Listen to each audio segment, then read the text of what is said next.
आप देख रहे हैं न्यूज़ नाउ 24/7 ताज़ा खबरों के लिए हमारे साथ बने रहें। मैडम का आशीर्वाद लेना था क्योंकि सोनिया जी भी थी, प्रियंका जी भी थी, राहुल जी भी थे, वेणुगोपाल जी भी थे वहीं।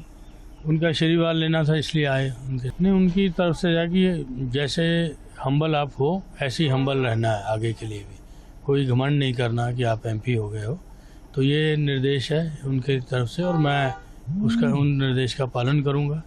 अमेठी से कांग्रेस पार्टी के नवनिर्वाचित सांसद किशोरी लाल शर्मा ने कहा, मैं राहुल गांधी जी का विजयी प्रमाण पत्र उन्हें सौंपने के लिए लेकर आया था। वो उन्हें सौंपा और सोनिया गांधी का आशीर्वाद लिया। उनकी तरफ से कहा गया कि आप जैसे हैं वैसे ही रहना है, किसी प्रकार का घमंड नहीं करना है। मैं इस निर्देश का पालन करूंगा। जीत के साथ जिम्मेदारी भी आती है।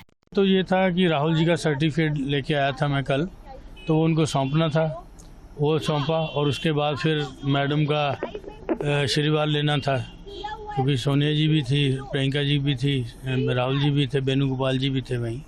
उनका आशीर्वाद लेना था इसलिए आए उनके साथ। उनकी तरफ से क्या मैसेज मिला आपको? बड़ी जीत है, हर जगह चर्चा का विषय है। आपने सीधे स्मृति ईरानी को हराया है, वहाँ से बड़े मार्जिन के साथ हराया है, तो क्या मैसेज उनकी तरफ से था? नहीं, उनकी तरफ से जाकि जैसे हम्बल आप हो ऐसे ही हम्बल रहना है आगे के लिए भी।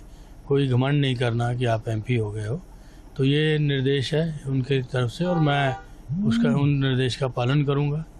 ठीक है। अभी अमेठी का समस्त वोटर जिन्होंने मेरे को मत दिया या नहीं दिया, तमाम मैं सबका एमपी हूँ, मैं सबके काम करूँगा। क्या प्लान है आपका अमेठी के लिए इतनी बड़ी जीत के बाद? क्योंकि जिस तरह से हार हुई है स्मृति ईरानी की, आप किस तरह से उसके लिए प्लानिंग कर रहे हैं? क्योंकि बड़े लीडर के हारने के बाद आपके ऊपर रिस्पॉन्सिबिलिटी जाती है। नहीं, देखिए, जब जीत होती है तो इसके साथ जिम्मेवारी भी आती है। तो जिम्मेवारी मैं महसूस करता हूँ, ठीक है, तो वो मैं करूँगा क्योंकि यहाँ की जनता के साथ अगर मैं मिल के काम करूँगा तो मैं निश्चित रूप से सफल होऊंगा। जब मैं उनके मन की बात सुनूंगा, मेरा कोई भी प्लान होगा अमेठी की जनता को बिना इन्वॉल्व किए कोई प्लान नहीं होगा। आपको उम्मीद थी इतनी बड़ी जीत की?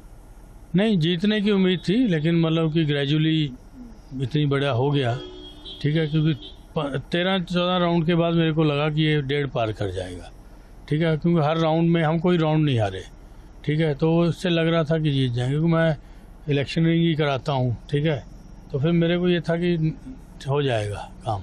इंडिया अलायंस जिस तरह से जितनी सीट्स मिली हैं, क्या आप गठबंधन सरकार बनाने की कोशिश कर सकती है? क्या बातचीत चल रही है? ये तो मेरा प्रश्न नहीं है, हाईकमान डिसाइड करेगी, ठीक है। आपको यह वीडियो पसंद आया हो तो इसे लाइक करें, हमारे चैनल को सब्सक्राइब करें।